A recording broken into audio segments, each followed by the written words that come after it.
Hello అండి, welcome to Python life. So ఇక్కడ మనము ఊప్స్లో అయితే నెక్స్ట్ వచ్చేసరికి ఎన్క్యాప్సులేషన్ అనేది వినబోతున్నాం అనమాట. ఇంతకుముందు వీడియోలో మనమైతే అబ్స్ట్రాక్షన్ గురించి విన్నాం కదా.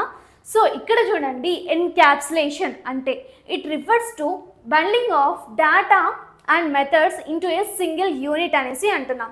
ఇక్కడ డేటాని అండ్ మెథడ్ని సంథింగ్ బండ్లింగ్ అంటే మనం బైండింగ్ కూడా అనొచ్చండి. సో డేటా అండ్ మెథడ్స్ని ఇక్కడ బైండ్ చేసేది అంటే యాడ్ చేసేది, బైండింగ్ అంటే కలిపేది మనకి ఇక్కడ ఎన్క్యాప్సులేషన్ అనేసి అంటున్నాం అనమాట. Okay, encapsulation. సో ఇక్కడ డేటా అంటే ఏంటి అంటే వేరియబుల్స్ అనేసి అనుకోవచ్చు. ఓకే, వేరియబుల్స్ అనేసి అనుకోవచ్చు. మరి మెథడ్స్ అంటే ఏంటి అంటే మనం ఇక్కడ ఫంక్షన్స్ అనేసి అనొచ్చు అనమాట, ఫంక్షన్స్. ఓకే, సో ఇలా వేరియబుల్స్ని ఫంక్షన్స్ని బైండింగ్ చేసే ప్రాసెసే మనము ఊప్స్లో ఎన్క్యాప్సులేషన్ అనేసి అంటామన్నమాట. అర్థమైంది కదా. ఎన్క్యాప్సులేషన్ అంటే డెఫినేషన్ వచ్చేసి ఇది. And it hides data and restricting direct access to it. అంటే దీంట్లో ఎన్క్యాప్సులేషన్లో ఇలా బైండ్ చేసేసి డేటా ఏదైతే ఉందో దాన్ని హైడ్ చేస్తుంది. ఎలా ప్రాసెస్ అయింది, ఎలా బైండింగ్ చేస్తుంది, అదంతా డేటా కూడా హైడ్ చేస్తుంది. అండ్ డైరెక్ట్గా యాక్సెస్ చేసుకోవడానికి అయితే రిస్ట్రిక్ట్ చేస్తుంది. ఓకే, దాని తర్వాత instead of allowing external code to access data directly, encapsulation provides controlled access through methods అనమాట. సో ఇలా డైరెక్ట్గా యాక్సెస్ ఇచ్చేదానికంటే ఈ ఎన్క్యాప్సులేషన్లో మొత్తం మెథడ్స్ అంటే ఫంక్షన్స్ ఏవేవి ఉన్నాయో వాటిపైన ఒక కంట్రోల్డ్ యాక్సెస్ అనేది ఈ ఎన్క్యాప్సులేషన్ ద్వారా మన జావాస్క్రిప్ట్లో కోడ్కి ఉంటుందన్నమాట. అర్థమైంది కదా. ఎన్క్యాప్సులేషన్ అనేది ఓన్లీ బైండింగ్ చేసే దాంతోపాటు డేటాని హైడ్ చేస్తుంది అండ్ అలాగే రిస్ట్రిక్ట్ కూడా చేస్తుంది. డైరెక్ట్ యాక్సెస్ అనేది రిస్ట్రిక్ట్ కూడా చేస్తుంది అనమాట. సో ఓవరాల్గా ఫంక్షన్స్ పైన దీనికి ఒక యాక్సెస్ అనేది ఉంటుంది. ఎందుకు యాక్సెస్? కంట్రోల్గా ఉండడానికి. ఓకే, సో ఇదండి. సో దీనిలో కొన్ని కీ పాయింట్స్ వచ్చేసి ఈ ఎన్క్యాప్సులేషన్ అనేది మనం ఎందుకు యూజ్ చేస్తామనేసి అంటే డేటాని ప్రొటెక్ట్ చేసుకోవడానికి అనమాట. సో డేటా అనేది ఇక్కడ మనం ఏదైతే జావాస్క్రిప్ట్లో ఈ ఎన్క్యాప్సులేషన్ ఇవన్నీ యూజ్ చేస్తున్నామో అక్కడ మనం యూజ్ చేసే ఫంక్షన్స్ ఇంకేదన్నా మెథడ్స్ అయ్యుండొచ్చు, అవన్నీ కూడా మనం ఇక్కడ డేటా అనేది ప్రొటెక్ట్గా ఉంటుంది. అండ్ అలాగే ఇంప్లిమెంటేషన్స్ మనం అబ్స్ట్రాక్షన్లో చూసినాం కదా, సేమ్ అదే ఇంప్లిమెంటేషన్ని హైడ్ చేస్తుంది, దాంతోపాటు బైండింగ్ చేస్తుంది. దేన్ని? Variables and ఫంక్షన్స్ని. ఓకే, తరువాత ఈ ఎన్క్యాప్సులేషన్ యూజ్ చేయడం వల్ల మనకైతే మన కోడ్లో మెయింటైనబిలిటీ అనేది పెరుగుతుంది. ఓకే, సో దాంట్లో బేసిక్గా సింటాక్స్ మనం తీసుకోవడానికి త్రీ టైప్స్ ఆఫ్ వేస్లో మనమైతే యూస్ చేసుకోవచ్చండి. సో ఫస్ట్గా అయితే ప్రైవేట్ ఫీల్డ్స్ అనేసి ఉంటుంది, అదొక టైప్. తర్వాత క్లాసెస్ అనేసి ఉంటుంది, తర్వాత మెథడ్స్ అనేసి ఉంటుంది. సో అకార్డింగ్ టు ES6 అంటే ECMAScripted 6 ద్వారా మనకి ఈ ప్రైవేట్ ఫీల్డ్ అనేది రికమెండెడ్ అండ్ కరెంట్గా మోడ్రన్ ట్రెండింగ్లో ఉన్న మోడ్రన్ జావాస్క్రిప్ట్కి ఈ ప్రైవేట్ ఫీల్డ్స్ అనేది చాలా బాగా రికమెండ్ అవుతుంది. ఓకే, సో ఎస్ అండి, ఇదంతా కూడా ఎన్క్యాప్సులేషన్ గురించి తెలుసుకున్నారు కదా. సో ఒక ఎగ్జాంపుల్ చూసేద్దాం. ఓకే, ఒక ఎగ్జాంపుల్ చూసేద్దాం. సో మీరు ఫ్రూట్ సాలెడ్ తీసుకోండి. సో ఫ్రూట్ సాలెడ్ తీసుకుంటే అక్కడ ఏమేమి ఉంటాయి? జనరల్గా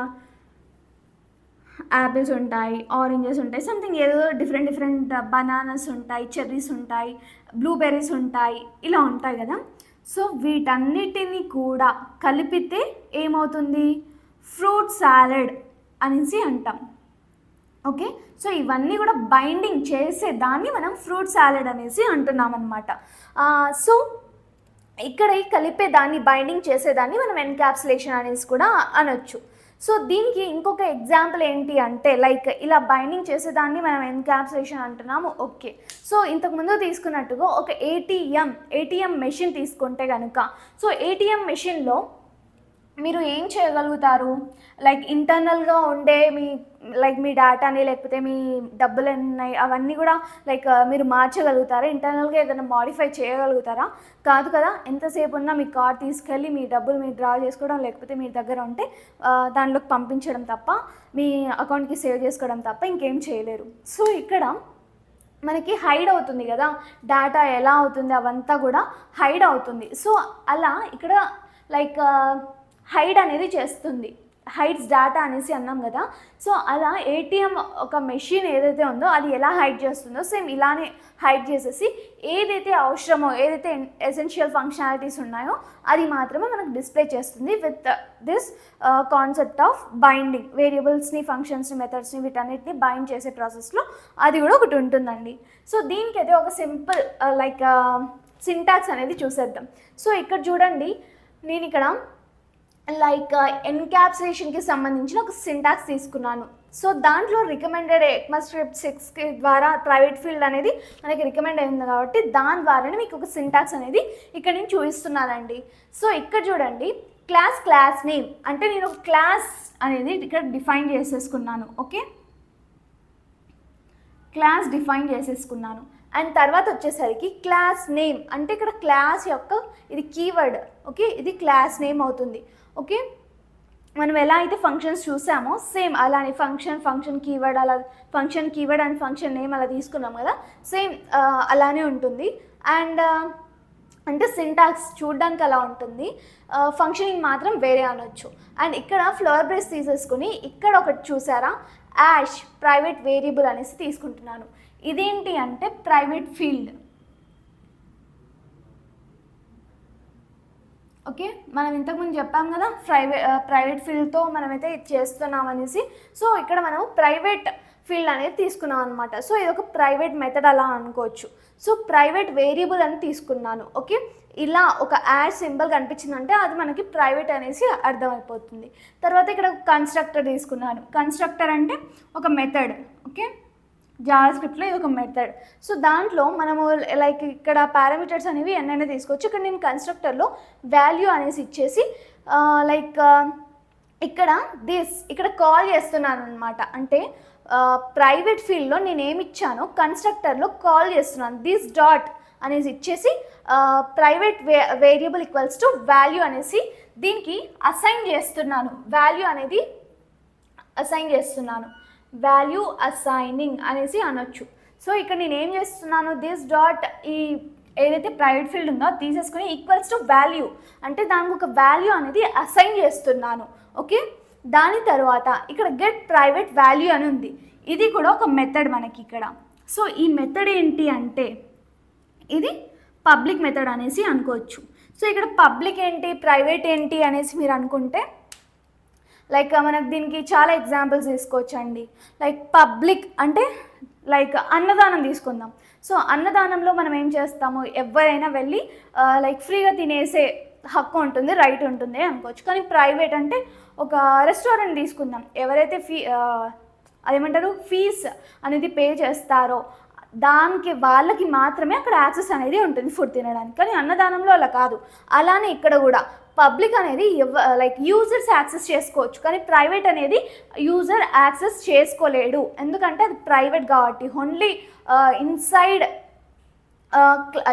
ది ప్రైవేట్ మెథడ్ అది యాక్సెస్ చేసుకోగలుగుతున్నంత తప్ప మనము బయట యూజర్ మాత్రం యాక్సెస్ చేసుకోలేరు. మరి ఎవరు యూజ్ చేసుకుంటారు, ఏది యూజ్ చేసుకుంటారు అంటే పబ్లిక్ అనే మెథడ్ ఏదైతే ఉందో దాన్ని మాత్రమే యూజర్స్ అనేవాళ్ళు యాక్సెస్ చేసుకోవచ్చు. సో క్లియర్ కదా.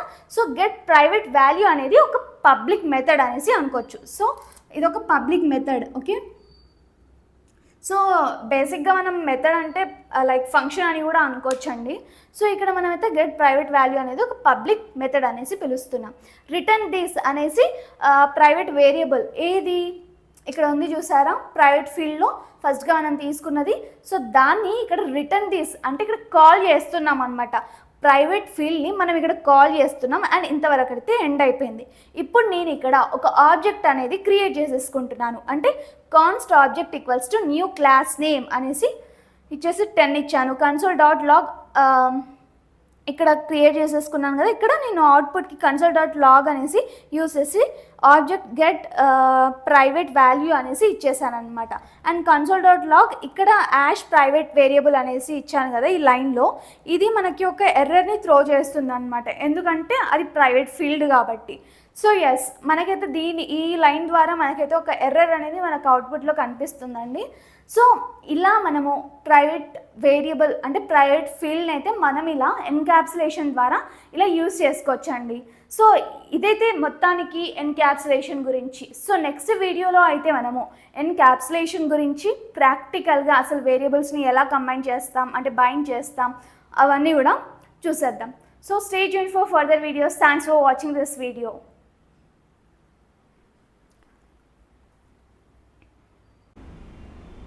హలో అండి, నమస్కారం. Welcome to Python life. So ఇక్కడైతే మనము ఎన్క్యాప్సులేషన్ గురించి థియరిటికల్గా విన్నారు కదా అండి ఓప్స్లో. సో ఇప్పుడైతే ప్రాక్టికల్గా ఎలా వర్కౌట్ అవుతుంది అనేసి చూసేద్దాం. సో నేనైతే ఇక్కడ ఎన్క్యాప్సులేషన్ ఎగ్జాంపుల్కి ఒక పర్సన్ ఇన్ఫర్మేషన్ అనేది ఫుల్ HTML CSS యాడ్ చేసేసి అండ్ అలాగే జావా స్క్రిప్ట్ ఈ మూడింటితో ఒక పర్సన్ ఇన్ఫర్మేషన్ ఒక చిన్న ఎగ్జాంపుల్ తీసుకొచ్చాను అనమాట. దాంట్లో మనము ఎన్క్యాప్సులేషన్ అనే మెథడ్ని కూడా మనము పెట్టాము. సో అది ఎలా వర్కౌట్ అవుతుంది అనేసి ఇప్పుడైతే మనం చూసేద్దామండి.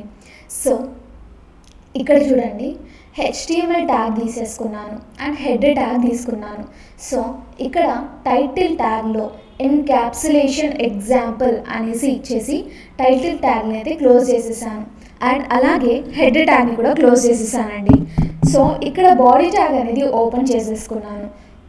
సో ఇవన్నీ కూడా ఈ ట్యాగ్స్ అంటే ఏంటి అంటే ఇవన్నీ కూడా మనకి HTMLకి సంబంధించిన ట్యాగ్స్. సో ఇక్కడ H2 ట్యాగ్లో మనము పర్సన్ ఇన్ఫర్మేషన్ అనేసి డిక్లరేషన్ ఇచ్చేసాము. సో తర్వాత నేను ఒక ఫామ్కి ప్రిపేర్ చేస్తున్నాను అనమాట ఈ పార్ట్లో. సో ఇక్కడ ఏమవుతుందంటే లేబుల్ అనే ట్యాగ్ తీసేసుకున్నాను. ఓకే, ఇక్కడ గ్రీన్ కలర్లో కనిపిస్తుంది కదా. సో దాన్ని మీరు ఇగ్నోర్ చేసేయచ్చు. వై? బికాస్ అవి కామెంట్స్.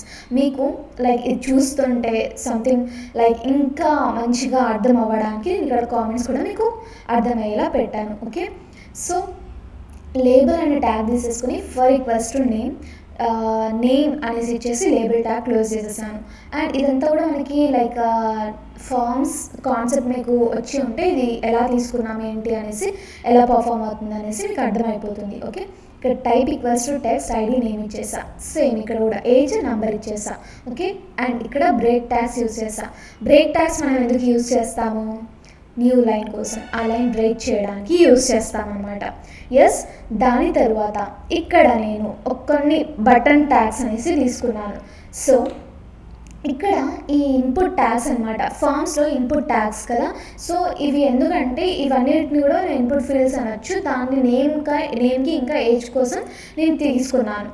సో ఇక్కడ ఏం చేస్తున్నానంటే బటన్స్ అనేవి ఎందుకు తీసుకున్నానంటే to interact with the person class అనేసి రాశాను. Okay, on click update person అనేసి ఇచ్చేసి అప్డేట్ పర్సన్ అనేసి ఇచ్చేసి ఇక్కడ డిస్ప్లే పర్సన్ ఇన్ఫో అనేసి ఇచ్చేసి ఇవి క్లోజ్ చేసేసా బటన్ ట్యాగ్ అనేవి. దాని తర్వాత H3 tag. So person details అనేసి ఇచ్చేసి ఐడి తీసుకున్నానండి. ఇక్కడ పారాగ్రాఫ్ ట్యాగ్లో ID equals to person info అనేసి. తర్వాత ఇక్కడ స్క్రిప్ట్ ట్యాగ్ తీసేసుకుని క్లాస్ పర్సన్, ఇక్కడ నేను ఒక క్లాస్ అనేది తీసేసుకుంటున్నా. ఓకే, క్లాస్ తీసుకున్నా. ఇక్కడ క్లాస్ అనే కీవర్డ్ తీసుకుని క్లాస్ నేమ్ ఏంటి మనకి పర్సన్ అనమాట. So name age ఇచ్చేసా.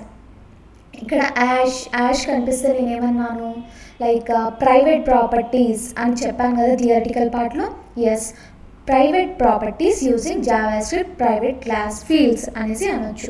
మనం ఎన్క్యాప్సులేషన్ థియరిటికల్ పార్ట్లో ఆల్రెడీ చూసాం కదా. సేమ్ అలానే ఇక్కడ యాష్ ఇచ్చేసి నేమ్ ఏజ్ అనేసి ఇచ్చేసా. సో ఇవి మనం ఇక్కడ ప్రైవేట్ ప్రాపర్టీస్ అనేసి అంటాము. కన్స్ట్రక్టర్ తీసుకున్నాను. ఇది మొత్తం ఎందుకు ఇక్కడ కన్స్ట్రక్టర్ వచ్చింది ఏంటి ఇలా అంటే మీరు క్లాస్ అనేది ఆల్రెడీ విన్నారు కదా. క్లాస్ అనేది ఎలా లైక్ ప్రిపేర్ చేసుకోవాలి, ఎలా క్రియేట్ చేసుకోవాలి అన్నప్పుడు. సో దాంట్లో మనకు కన్స్ట్రక్టర్ కూడా ఉంటుంది అని మనకు తెలుసు. సో కన్స్ట్రక్టర్లో పారాంథసిస్ అనేది పారాంథసిస్ బ్రాకెట్స్ ఇచ్చేసి పారామీటర్స్ అనేవి క్రియేట్ చేస్తాం. లైక్ ఇక్కడ మనం తీసుకున్నది పర్సన్ యొక్క ఏజ్ నేమ్ కాబట్టి నేమ్ కామా ఏజ్ కామాతో ఇక్కడ సపరేట్ చేసుకోవాలి. ఓకే, ఇచ్చేసి has usual has per syntax మనమైతే ఇక్కడ ఫ్లవర్ బ్రేస్ అనేది ఓపెన్ చేసుకుని దిస్ డాట్ యాష్ నేమ్ అంటే ఇక్కడ చూపించాం కదా మనము ఇక్కడ ఇవి. సో వీటిని ఇక్కడ ఏం చేస్తున్నామంటే అసైన్ చేసేసుకుంటున్నాము. ప్రైవేట్ ప్రాపర్టీస్ ఏదైతే ఉన్నాయో వాటికి వాల్యూస్ని అసైన్ చేస్తున్నట్టు అనమాట ఇక్కడ. Okay, name equals to name అనేసి, ఏజ్ ఈక్వల్స్ టు ఏజ్ అనేసి అసైన్ చేస్తున్నాము ఇక్కడ వాల్యూస్ అనేవి. తర్వాత ఇక్కడ మనము ప్రైవేట్ ప్రాపర్టీస్ అయిపోయినాయి. ఇప్పుడు పబ్లిక్ మెథడ్స్ అనేవి తీసుకుంటున్నాం. ఎందుకోసం తీసుకుంటున్నాం? ఒక నేమ్ రావడానికి మెథడ్ అనేది ఉంటుంది. అదేంటి? గెట్ నేమ్ అనేసి తీసుకుని రిటర్న్ దిస్ నేమ్ అంటే ఏంటి? యాష్ నేమ్ అంటే ప్రైవేట్ ప్రాపర్టీని ఇక్కడ కాల్ చేస్తున్నాం. Okay, return this dot hash name అంటే కాల్ చేస్తున్నాం మనము. ప్రైవేట్లో ఉన్న ప్రాపర్టీస్ని మనం ఇక్కడ కాల్ చేస్తున్నాము. ఎక్కడ?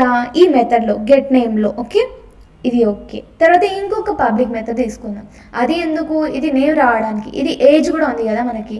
సో ఆ ప్రైవేట్లో ఉన్న ఏజ్ రావడానికి, ప్రైవేట్ ఫీల్డ్లో ఉన్న ఏజ్ రావడానికి మనం ఇక్కడ గెట్ ఏజ్ అని తీసుకుని ఇది ఒక మెథడ్ నేమ్ ఇది. Okay, return this dot ash age అనేసి కాల్ చేసాం. ఓకే, ఇక్కడ ఉన్న ప్రైవేట్లో ఉన్న ఈ యాష్ నేమ్ యాష్ ఏజ్ని కాల్ చేసినాం. రిటర్న్ దిస్ అంటే కాల్ చేసినట్టు. ఓకే, దాని తర్వాత ఇంకొకటి set name. So public method to set the name set చేయడానికి ఇంకొక పబ్లిక్ మెథడ్ ఉంటుంది. సో ఈ పబ్లిక్ మెథడ్ ఏంటంటే సెట్ నేమ్ అని తీసుకుని this ash name equal to name అనేసి అసైన్ చేసేసుకున్నాం. మళ్ళీ సేమ్ ఏజ్కి మనం సెట్ చేసుకుంటున్నాం. ఎలా? కండిషనల్ స్టేట్మెంట్స్ యూజ్ చేస్తున్నాం. అది ఎలా అంటే సెట్ ఏజ్ అన్న మెథడ్ని తీసుకుని దాంట్లో ఏజ్ అనేసి ఇచ్చేసి ఇక్కడ ఈఫ్ ఒకవేళ age is greater than or equals to 0 అనేసి ఇచ్చేసాం. Okay, this age equals to age అనేసి వచ్చింది. సో ఒకవేళ else console dot log age cannot be negative అనేసి ఇచ్చా. అంటే ఒకవేళ అది అవ్వకపోతే ఇలా ప్రింట్ అవ్వాలి అనేసి ఇచ్చేసాను. సరేనా? దాని తర్వాత ఇక్కడ ఆబ్జెక్ట్ని క్రియేట్ చేసుకుంటున్నామండి. సో ఆబ్జెక్ట్ అంటే ఏంటి? సంథింగ్ మనం ఇంతకుముందు ఒక వీడియో ఒక క్లాస్లో అనేది మనం చూసాం కదా, క్లాస్లో ఆబ్జెక్ట్స్ అనేవి ఉంటాయి. సో ఇక్కడ మనకి ఆబ్జెక్ట్లో లైక్ పర్సన్ ఈక్వల్స్ టు ఏం చేస్తున్నాము? న్యూ కీవర్డ్ తీసేసుకుని మనము జాన్ 30 అనేసి ఒక నేమ్ ఇచ్చేసాం. ఓకేనా?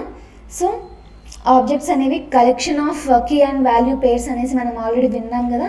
సో అలానే ఇక్కడ ఆబ్జెక్ట్ అనేది ఇన్స్టాన్స్ ఆఫ్ క్లాస్ కదా అండి. So person equals to new name ఇలా డైరెక్ట్గా ఇచ్చేసాను జాన్ 30 అనేసి. తర్వాత ఇక్కడ ఏం తీసుకుంటున్నాను? ఒక ఫంక్షన్ తీసుకుంటున్నాను. ఫంక్షన్ కీవర్డ్ తీసుకున్నాను. ఫంక్షన్ నేమ్ అప్డేట్ పర్సన్ అనేసి ఇచ్చేసి const name get document dot get element by IDs ఎక్కడ ఇచ్చాము? ఇంతకుముందు పారాగ్రాఫ్లో మనమైతే ఇచ్చాం కదా నేమ్ ఏజ్ అనేసి. సో అలా ఇక్కడైతే మనము పర్సన్ ఇన్ఫో అనేసి ఇచ్చేసాము ఇక్కడ ఐడి. సో ఇక్కడ మనం ఏం తీసుకుంటున్నాము? వెయిట్ ఏ సెకండ్. సో ఇక్కడ మనము ఐడి వచ్చేసి నేమ్ ఇంకా ఏజ్ అనేసి తీసేసుకుంటున్నాము. ఓకే, దాని తర్వాత మళ్ళీ ఒక కండిషనల్ స్టేట్మెంట్ యూజ్ చేసేసి if name and age greater than equals to 0 person dot set name person dot set age మెథడ్స్ని ఇక్కడ కాల్ చేసాం. ఓకే, ఒక అలర్ట్ బాక్స్ రావడానికి మనం పర్సన్ అప్డేట్ అనేసి ఇస్తున్నాం. అలర్ట్ అంటే తెలుసు కదా అండి, సంథింగ్ మీరు ల్యాప్టాప్లో ఏదైనా చేస్తున్నప్పుడు ఏదైనా వాడుతున్నప్పుడు సంథింగ్ ఒక పాపప్ మెసేజ్ వస్తుంది, మీ సిస్టమ్ సంథింగ్ వైరస్ అటాక్ అయింది. సో అలాంటి అలర్ట్ బాక్సెస్ రావడానికి alert please enter the valid number అనేసి వస్తుంది. ఓకే, ఇది మనకి అలర్ట్ బాక్స్ రావడానికి, అలర్ట్ బాక్స్లో ఏం రావడానికో ఇలా స్ట్రింగ్ వాల్యూలో మనమైతే స్ట్రింగ్ డేటా టైప్లో ఎంటర్ చేసేస్తున్నాము. ఓకేనా?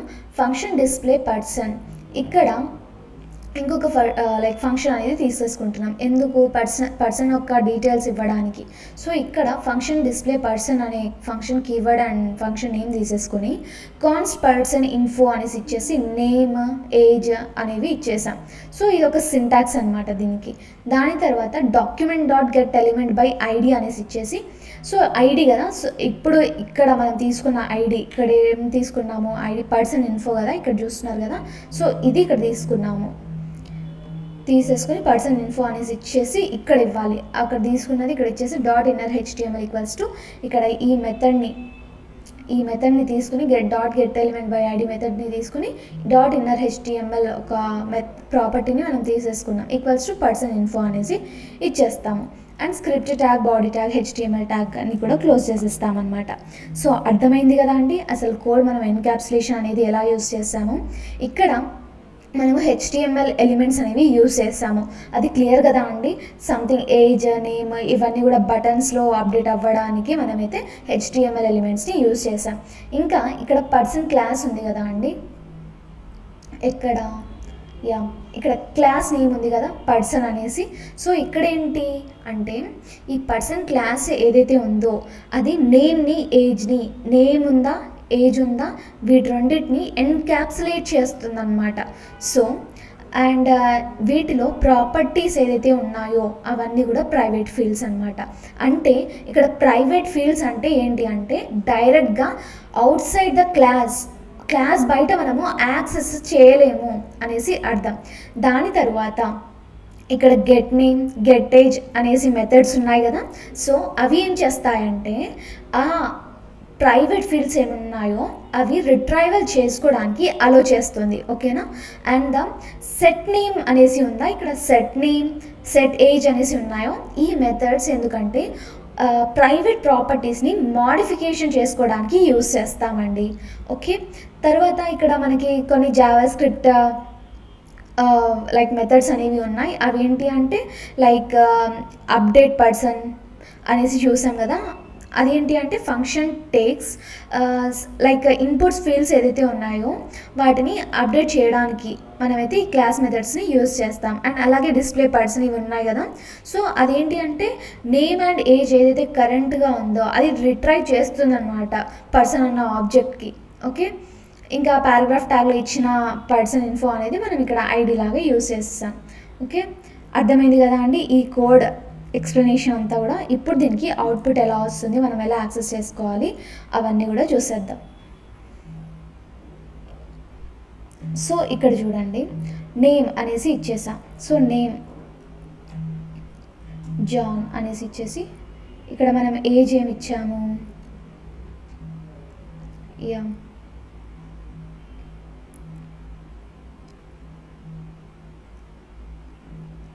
మనం ఇక్కడ ఏమి ఇచ్చామో ఒక్కసారి అది చూసేసుకుని అక్కడ పెట్టుకుందాము. సో 30 ఇచ్చాము కదా, జాన్ 30 అనేసి.